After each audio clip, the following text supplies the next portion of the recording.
जो कंटेंट है वो हम लोग सेम प्रोवाइड कर रहे हैं सब बच्चों को। तो क्यों ऐसा होता है कि जब हम लोग सेम कंटेंट से पढ़ रहे हैं बट डिफरेंट मार्क्स में हो रहा है? तो यहाँ पे अगर हम देखें तो एक बहुत इंटरेस्टिंग मेथड है जो कि है 3-2-1 मेथड। जब भी आप सुबह पढ़ने बैठ रहे हैं तो पहले 3 मिनट अपने डेडिकेट करो इस चीज को लेके। पहली बात, एकदम रिलैक्स होके अपनी बुक्स खोलो। एटलीस्ट मेरे को इतना क्लियर है कि मेरा आज का टॉपिक क्या मुझे पढ़ना है। अब मैं अपनी एफिशिएंसी किस तरीके से बढ़ा सकती हूँ कि पहले 3 मिनट अपने मैं टेबल पे बैठ के ये सोचूं कि मेरे को एनालाइज करना खुद को कि क्या मुझे उस टॉपिक के बारे में पता है, या सेकंड पॉइंट, अब मुझे क्या नहीं पता उस टॉपिक के बारे में, मुझे क्या लर्न करना है, अभी सीखना है। जैसे कि सीड रेट मुझे अच्छी तरह याद नहीं होते, मुझे उसको अच्छी तरह से रिवाइज करना है। और थर्ड आता है कि मैं क्या एफर्ट डाल सकती हूँ उसको अच्छी तरह से याद करने के लिए।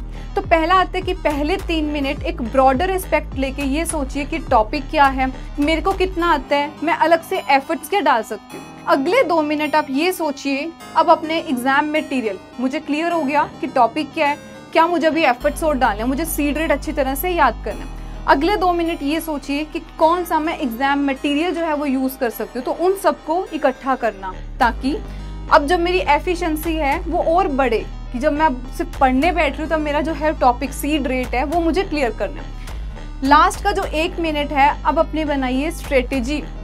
मुझे जो है सीड रेट याद नहीं होता तो मैं किस तरीके से सीड रेट को याद कर सकती हूँ, क्योंकि जब हमारे पास स्ट्रेटेजी होती है इसका मतलब कि हम डायरेक्टली अपने गोल पे जा रहे हैं, कि हमारा जो गोल है वो हमें क्लियर है। तो ये सारे कंसेप्ट से हमें हमारे प्रिपरेशन फेज में एक ही चीज़ मिलती है, वो आती है क्लैरिटी। क्योंकि जब हमारे पास अक्सर बच्चों को क्लैरिटी नहीं होती कि मेरा आज का टॉपिक है क्या, मुझे किस पे फोकस करना है, किस पे मुझे ज़्यादा एफर्ट्स डालने पड़ेंगे।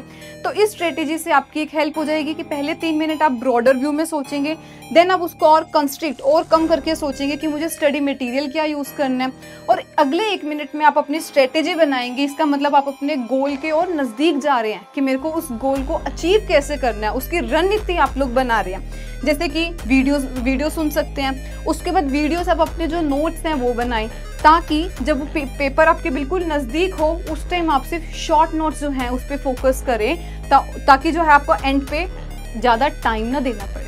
तो इस तरीके से हम क्या कर रहे हैं, हम लोग एक ब्रॉडर व्यू से लेके नैरो तक जा रहे हैं, ताकि हम अपने सिर्फ गोल पे मेजर फोकस कर सकें, एनालाइज कर सकें इन 3-2-1 मेथड में कि हमारा जो मेजर गोल है वो क्या है। आई होप आपको ये स्ट्रेटेजी जो है बहुत अच्छी लगेगी, एंड ऑल्सो आप लोग भी इसको इम्प्लीमेंट करेंगे, क्योंकि खुद ये मैं इम्प्लीमेंट करती हूँ तो मुझे इस चीज़ से बहुत फ़ायदा होता है, ताकि मेरे को क्लियर हो जाता है कि मेरा आज का गोल क्या है। आई होप आपको अच्छा लगा होगा। इसी के साथ हम मिलते हैं अगले सेशन में। Up to date, take care, bye bye.